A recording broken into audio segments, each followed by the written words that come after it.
Hello, everybody, and welcome to another Chainlink Q&A. My name is Rory. Today, we are joined by the Graph Protocol.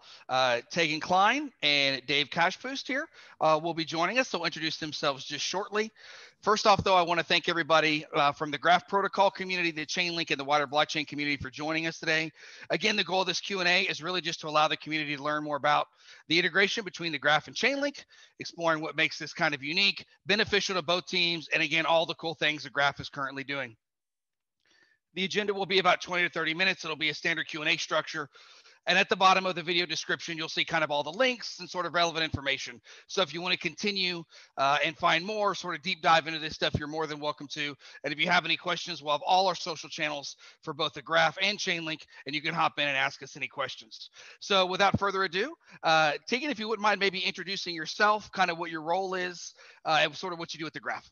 Absolutely. Thank you so much for hosting us. So I am Tegan Kline. I am the business lead, and my background kind of started in centralized finance. So I was in investment banking at Bank of America, sales and trading at Barclays. So definitely kind of went through my hazing. And then I joined a distributed VPN backed by Andreessen Horowitz and Sequoia, helped bring them to market, ran business for them for over a year. And now I am focused fully on the Graph. I've been with the Graph for almost a year now. Awesome. Thank you so much. David, how about yourself? Yeah, hey guys. I'm a researcher and developer at The Graph, and I've been working in crypto for about 3 years doing that. And most of that time has been at The Graph. And before that, I've been at a few other previous companies. And in general, I work on the smart contracts as well as blockchain research and economic research and statistics for our own protocol. Awesome. Well, thanks again, David and Tegan, for joining us today. David, I'll throw it to you first. What is the Graph, kind of in your own words, sort of as a developer? What is the Graph? What does it do? Why are people so interested in this technology? Yeah, sure. So the Graph is a decentralized network, and it's for basically an indexing and querying protocol that powers many of the applications in Web3 today. Think about it like an API that makes it easy for developers to build on blockchains. What Google does for the web, the Graph does for blockchains. Awesome. Perfect. No, that's a great explanation. Tegan, how about yourself? Anything else you want to add or sort of build on that? Yeah, absolutely. I love that analogy with Google. I think it makes it really easy for folks to kind of understand what the Graph does. So the Graph has kind of become the backbone of DeFi and the broader Web3 ecosystem. And what we do is we make it easy for developers to access data from the blockchain and bring that data to their users on their applications. And so one of our community members actually made the analogy like Control F is the Graph. It's just how you can search the blockchain easily. And so many applications are using us. So Uniswap, Synthetics, LivePeer, Balancer, Gnosis, almost every application in the Web3 space utilizes the Graph because we help them pull data efficiently and easily. And that's all on-chain data. Awesome. Perfect. Yeah. So real focus here, I think, for everybody on sort of on-chain data. I guess, David, maybe throwing it back to you. Can you give me maybe some quick examples of maybe like what type of on-chain data someone like a Uniswap or some of these other DeFi protocols might be using you guys for? Yeah, for sure. So there's a lot of on-chain data that the Graph can actually provide. At the kind of simplest level, it can just be data that is actually stored on chain, kind of like what you would see, what your balance is in a Uniswap pool, what your the amount of tokens that you have in any protocol really, or like even. Yeah, that's a good way to put it, actually. And then what the Graph can also do is can start to build like this rich kind of data from all the transactions that happen on chain. So you can get like a historical analysis of how like funds are flowing through Uniswap over time. And that's actually what the Uniswap subgraph does, is it shows like the daily volume, the trading, the types of tokens that are being traded, and then you can actually get that in USD or ETH. So what it just allows you to build, like you get the base level, the stuff that's just on Ethereum if you query it yourself, but then you also get the rich data from being able to do all the historical data and querying all that. No, that's perfect. It makes a lot of sense. I think one of the things without this sort of stack, and you guys are a huge part of, I'm assuming a developer would have to build each protocol without something like the Graph would have to build this kind of technology for themselves individually, which I'm assuming would be an extremely time consuming and potentially frustrating endeavor, versus with you guys, these subgraphs can essentially be created, and then maybe they can create some of these front end visuals on some of these products and things like that. That's absolutely right. And the analogy I kind of like to use is like, without the graph, you know, these developers have to build out this indexing layer from scratch. And that takes a really long time. It can take a year, 3 years, you know, you know, it takes a while. And so the analogy I like to use is, within the web, it would be like Twitter having to build out an entire database of all of this social data, and then being able to build this social network on top of that. And so we abstract it all away and make it really easy for developers to build applications, and really focus on making really great applications that are competitive with centralized applications. And I think that's really, really where we'll see a lot of movement from Web 2 to Web 3. Awesome. Well, thank you for that. No, I think that makes things a lot clearer. Speaking of kind of some cool stuff that you guys are doing, you had your mainnet launch recently. Tegan, can you maybe talk a little bit about that, and maybe sort of what's kind of the next thing you guys are working on? Absolutely. Yeah. So the Graph had a hosted service in production for some time, about almost 2 years. And so we had a lot of development on that. We saw over 3,400 subgraphs spin up on that, up from, you know, growing about 50% month over month. But the goal has always been to decentralize the network. And so we launched the decentralized network. Delegation is currently live. Indexing is currently live. So there's over 100 nodes on the decentralized network. We launched on December 17th, and we already have over 1.1 billion GRT tokens staked in the network. And delegation is live. So you can just purchase GRT to secure the network and delegate your stake to the indexers that do all the technical work. It's just a one click to delegate. Yeah, thanks so much. I guess, David, a question I'm going to throw to you, and we could say this from the Chainlink side of things too. It takes a long time to kind of develop and sort of roll out this technology. Maybe give people an idea, David, on why does it take a while to kind of, you know, get this stuff right? Why do you need a research layer, and then why do you need developers? Why do all these things have to work together? Yeah. There's so much to actually think about when we're dealing with like this brand new kind of Web3 infrastructure. And, you know, like Chainlink's led the way a lot in the Oracle space for sure. And you know, now we're leading in like the indexing way. And what it is, it's like, first you have to look at the space, the whole entire Web3 space, and then start predicting like where you think it's going to go. And then you also have to, you know, decide, you know, early days, you know, is this all this development going to happen on Ethereum? And, you know, right now we're seeing a ton of that. But you also got to like pay attention. Well, maybe other blockchains are going to start being important as well. So you're not only paying attention to the technology itself that you want to build, but the ecosystem at large. And then once you start doing it, it's like, well, for the graph, how we started it out, it was just like, okay, let's actually be able to index Ethereum data and get like this kind of software working. And then we built like that layer, right? And then people are like, okay, great, the graph works. And now it's like, how do we make this into a decentralized network? And now we have this network that's live on Ethereum, but there's still like, there's so much for us to build. Like the vision of Web3 is you know, multi-year, multi-decade, and, you know, like Chainlink and the graph as well. It's like, if you look at our roadmaps for the future, there's just so much that we both still have to build. And it's like so exciting because, you know, there's L2 things that are coming along. There's just like improving our own protocols for optimizations, right? So it's a fast moving industry where you have to pay attention to what's going on and like pick the right problems. And I think it's just, there's so many layers to it. That's what it ends up being.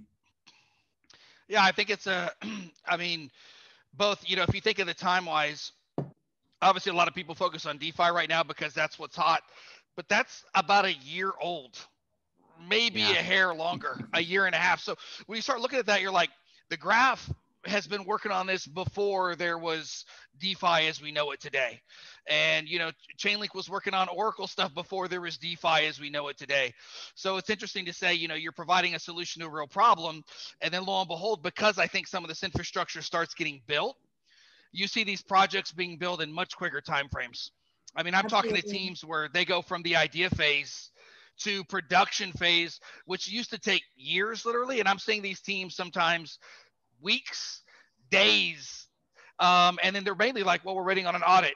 Like everything works. We got to build this quick. We're waiting on audit. We're waiting on these other things. So it's really cool to see that happen, that it's not the technology, I think, holding people back as much as it is some of the external things that I think everyone still has work to do on it and figure out a way to make it better.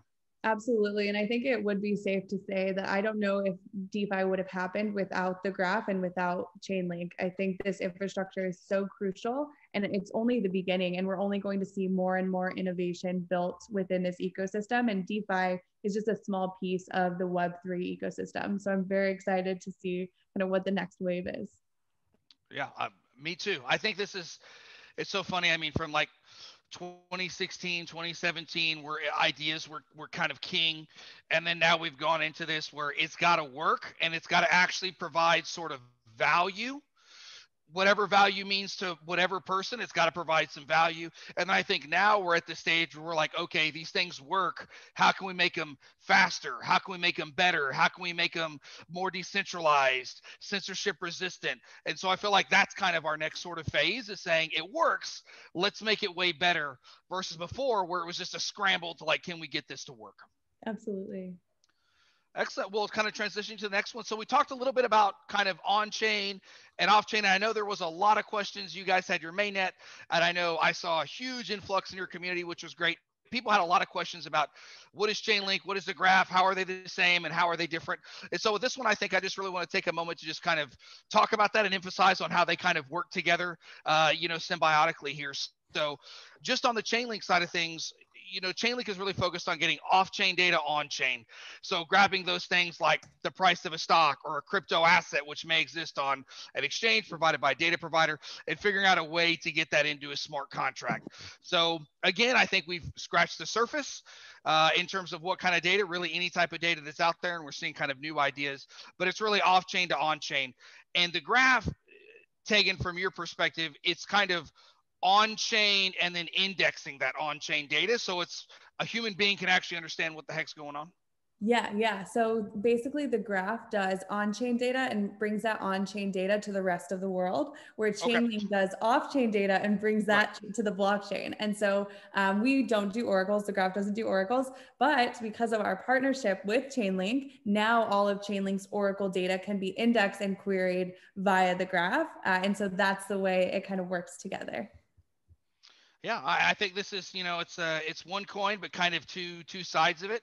And what I've seen from a lot of these, especially DeFi projects in particular, using both of us. I mean, I talk to teams that are using Chainlink for the oracles, using the graph to make sense of this sort of on-chain data. And, that seems to be accelerating. You guys talked about your growth. And I mean, it was just sort of talk to one team every now and then I knew that was using the graph as well, to multiple teams, to now the vast majority of teams I know are kind of, using both of our technologies. Yes. Yeah. And I think that will only continue to accelerate. Well, it works, right? Which I think is the key fundamental concept of what we're doing here, is that it works. I guess, David, throwing this on to you and kind of talking about sort of the DeFi stack and maybe getting in a little bit deeper to what we talked to before.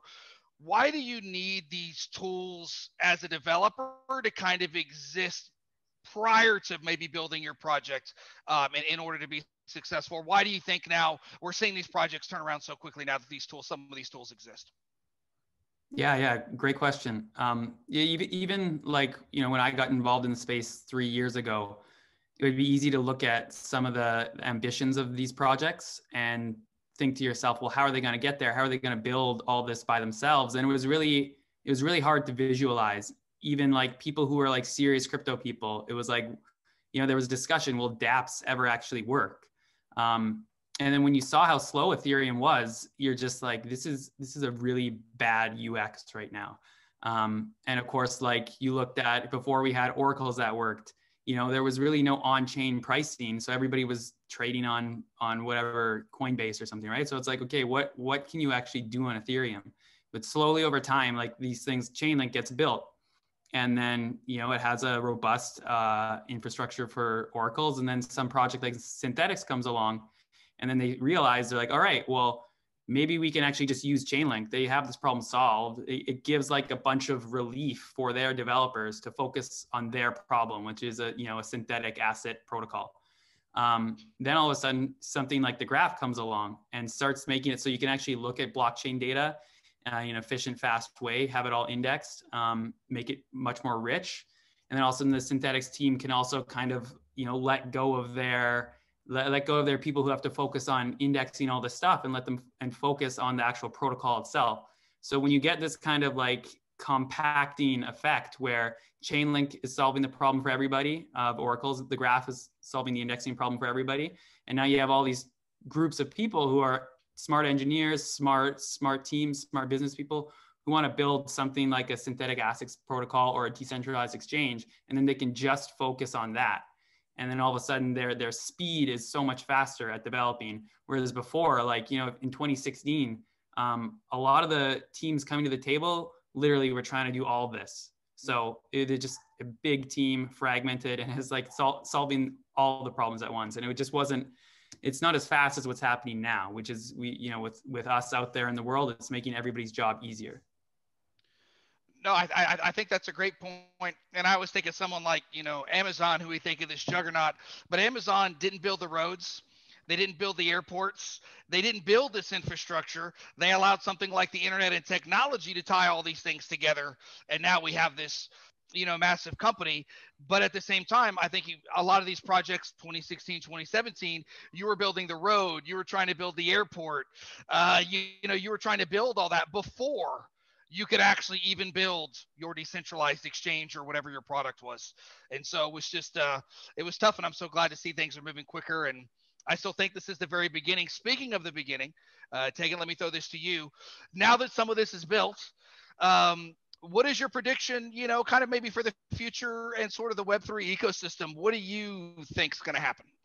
Yeah, so I think, I come from traditional centralized finance. I know a lot of brilliant people that also went into centralized finance. They also went to centralized tech companies because there weren't a lot of other options. And what do those smart people find themselves doing? Well, oftentimes they're looking at ads. How do I sell something to someone? How do I monetize people's data? And that's really not the point of the internet. That's not why the internet was created. And so I'm really excited for Web3 because now we have the tools through, token economies to allow, and this decentralized infrastructure to allow those brilliant developers that are in Web2 to come over to Web3 and build on decentralized infrastructure. And I think, we've seen a lot of that so far.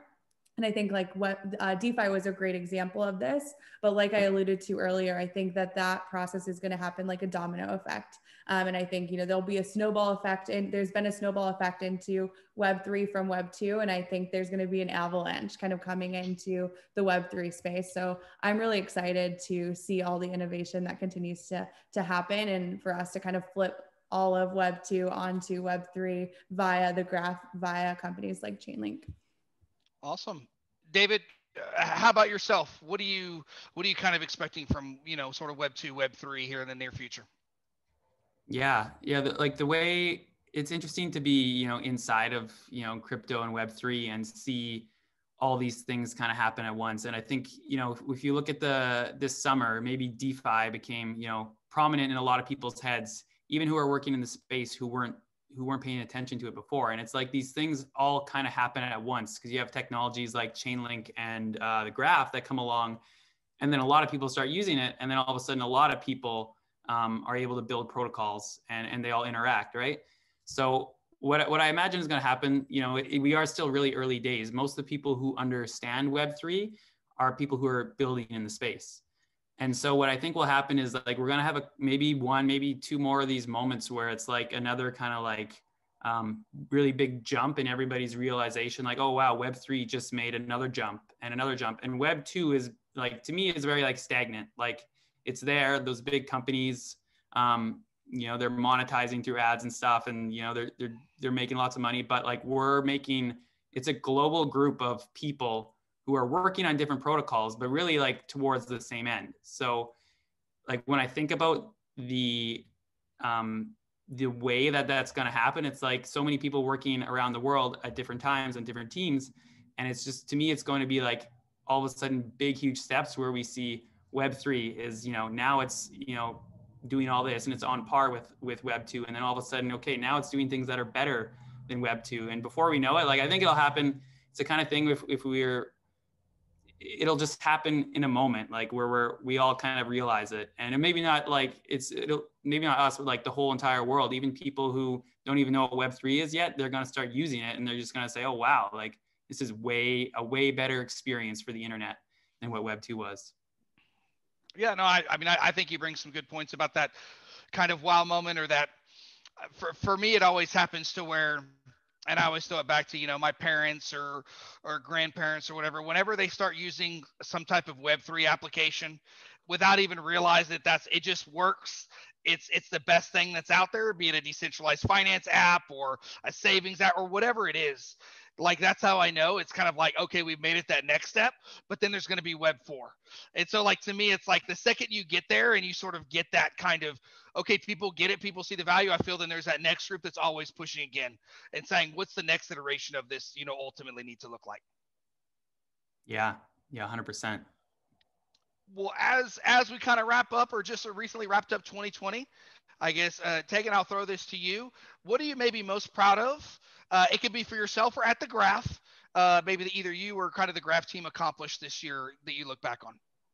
Yeah, I mean, there's so much. I think, you know, one, just kind of being a lean team, building out this protocol. There were about 16 of us that executed on this. And now this community has grown into a community of over 20,000, you know, decentralized folks. I'm excited to continue that decentralization. But also, I think just like the underdogs, like I think the Graph was kind of looked at as an underdog. We have been building this for 3 years, really bootstrapping and grinding. And I've kind of always been an underdog in my life. I grew up in Ohio. You know, I always said I was moving to New York City. Everyone said, you're crazy. You're not gonna be able to make it to New York City. Made it to New York City, but I went to a state school, Baruch College. I was in honors there. They said you wouldn't be able to make it into investment banking at a bulge bracket. I made it into investment banking at a bulge bracket.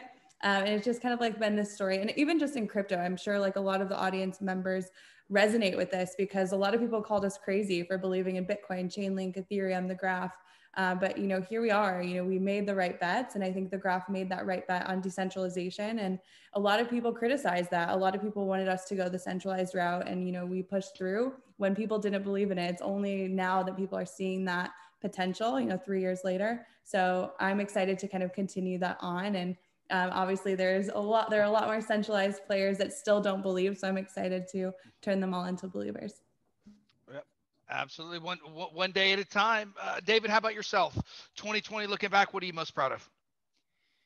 Yeah, definitely. What I'm most proud of is watching the team come together in the last 3-4 months. Yeah, I've worked with the team for about 2.5 years, and you know, everybody's always been, it's like a group of like A+ players. And you know, I've worked at a bunch of different companies in my life, and I've never been, you know, at a company where you can rely on everybody so much. Like there was so much work to do in the last 3 months with the token sale and the network launch. And it's kind of like there was no room for somebody to screw up. Like if somebody said they're going to have to get it done, they would have to get it done. And of course, everybody did. And it was kind of amazing to see it all come together. Like a week before the launch, like I could tell we were like gonna make it, and it was gonna go smoothly, just because like there was so much preparation. And like that's a good feeling to have. Like you don't want to be there a week before and being like, I don't know if it's gonna happen. So it was good that like I had that feeling, even though it was still like high stress. We got it done, and it went well. And like I've never worked with such a great team before. I'll double click on that too. I think everyone at the Graph, like everyone is values aligned. You know, we believe in this movement, and it's just really nice to work with nice people. Great. Well, you know, I think it's key, and all the challenges with COVID and working remotely and people not seeing each other, and to be able to put something together, you know, and have it work with all of those things happening, I think is pretty amazing. So congratulations to you on that. If people want to continue to follow the progress, what is the best kind of way to do that? What are the communities they need to be part of from the Graph side? Yeah, so you can follow the Graph Twitter. It's called Graph Protocol. We also have a Telegram channel. I can share all the links with you for all of our social media. We have Discord, YouTube, everything. So I'll share those so you can include them in the show notes. Awesome. Perfect. Well, I just want to say, Tegan, thank you so much for joining us. David, thank you so much for joining us as well. It's been a real pleasure. I'm looking forward to following your progress. We'll have all the links to, again, all those social channels. So if you're watching this, definitely make sure to join. A lot of cool things happening. I always tell everybody, I don't think you realize, the graph is being used by a lot of these projects, maybe a lot more than even people realize. So stay tuned. I'm sure there'll be a lot of cool stuff coming. Thank you again. Certainly hope that 2021 is a little bit brighter than 2020, and I'm definitely looking forward to kind of making that happen and pushing that through. Thank you so much for having us. Yeah, thank you guys. Appreciate it so much.